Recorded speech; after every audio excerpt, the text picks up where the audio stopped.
જય શ્રી કૃષ્ણ વૈષ્ણવ। આજનો સત્સંગ છે શ્રી વલ્લભ મધુરાકૃતિ। શ્રી હરિરાયજીને શ્રી વલ્લભમાં ભરપૂર પ્રીતિ।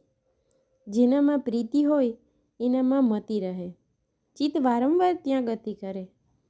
પ્રીતિને લઈને વારંવાર એમનું રૂપ યાદ આવે, સહજ સ્મરણ થાય। આથી શ્રી હરિરાયજી કિશોરાવસ્થાથી જ એકાંતમાં બિરાજી શ્રી સર્વોત્તમ સ્તોત્રના જપમાં રાત દિવસ મગ્ન થઈ જતા। લાકડામાં અગ્નિ છુપાયેલો હોય છે, બે લાકડા ઘસાય એટલે અગ્નિ પ્રગટે। શ્રી વલ્લભ એટલે અલૌકિક અગ્નિ। શ્રી હરિરાયજીના હૃદયમાં વિરહ તાપ સ્વરૂપે તેઓ બિરાજે, શ્રી સર્વોત્તમમાં નામ સ્વરૂપે બિરાજે। વિરહાતુર હૃદયથી તેમના અગ્નિ સ્વરૂપ નામનો જપ થાય એટલે એ અલૌકિક અગ્નિ પહેલાં અંતઃકરણમાં પ્રગટ થાય, પછી બહાર પધારી અને નેત્રથી દર્શન આપે। આ રહસ્ય શ્રી વલ્લભે સ્વયં નિરોધ લક્ષણમાં બતાવ્યું છે। શ્રી હરિરાયજીએ શ્રી વલ્લભ સ્વરૂપનો અલૌકિક અનુભવ તેમના અંતઃકરણથી અને નેત્રોથી થયો। આપે કૃપા કરી આ પદ દ્વારા આપણને શ્રી વલ્લભ સ્વરૂપ રસનો આસ્વાદ કરાવ્યો છે। ભગવત સ્વરૂપની મધુરતાનો પ્રથમ અનુભવ શ્રી વલ્લભને ગોકુળમાં શ્રાવણ સુદ 11ની મધ્યરાત્રિએ થયેલો। આપે તે અનુભવ મધુરાષ્ટકમાં ગાયું। ત્યાં શ્રી મધુરેશ પ્રભુને આપે મધુરાધિપતિ કહ્યા છે। અહીં શ્રી હરિરાયજી શ્રી વલ્લભ પ્રભુને મધુરાકૃતિ કહે।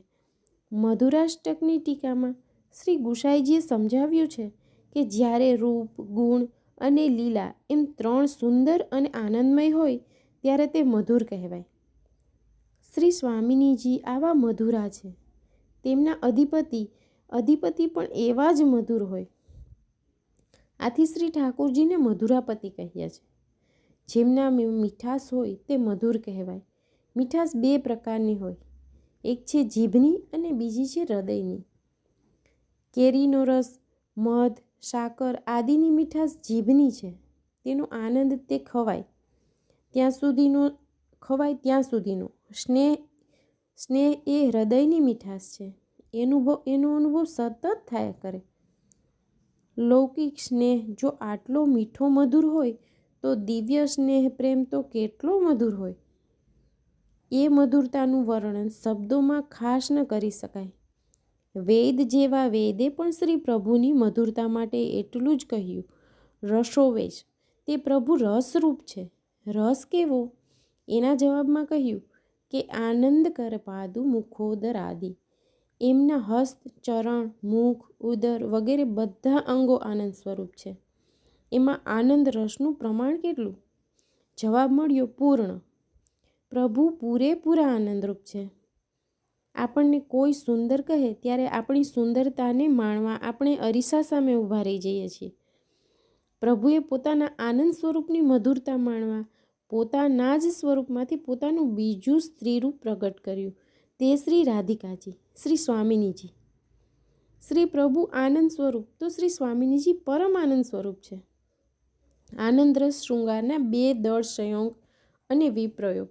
શ્રી સ્વામિનીજી સંયોગ શૃંગારનું સ્વરૂપ છે, કૃષ્ણ વિપ્રયોગનું શૃંગાર સ્વરૂપ છે। કૃષ્ણ સંયોગ શૃંગાર રસનો અનુભવ કરવા તેમના હૃદયમાં શ્રી સ્વામિનીજીનો સ્ત્રીભાવ પ્રગટ કરે છે।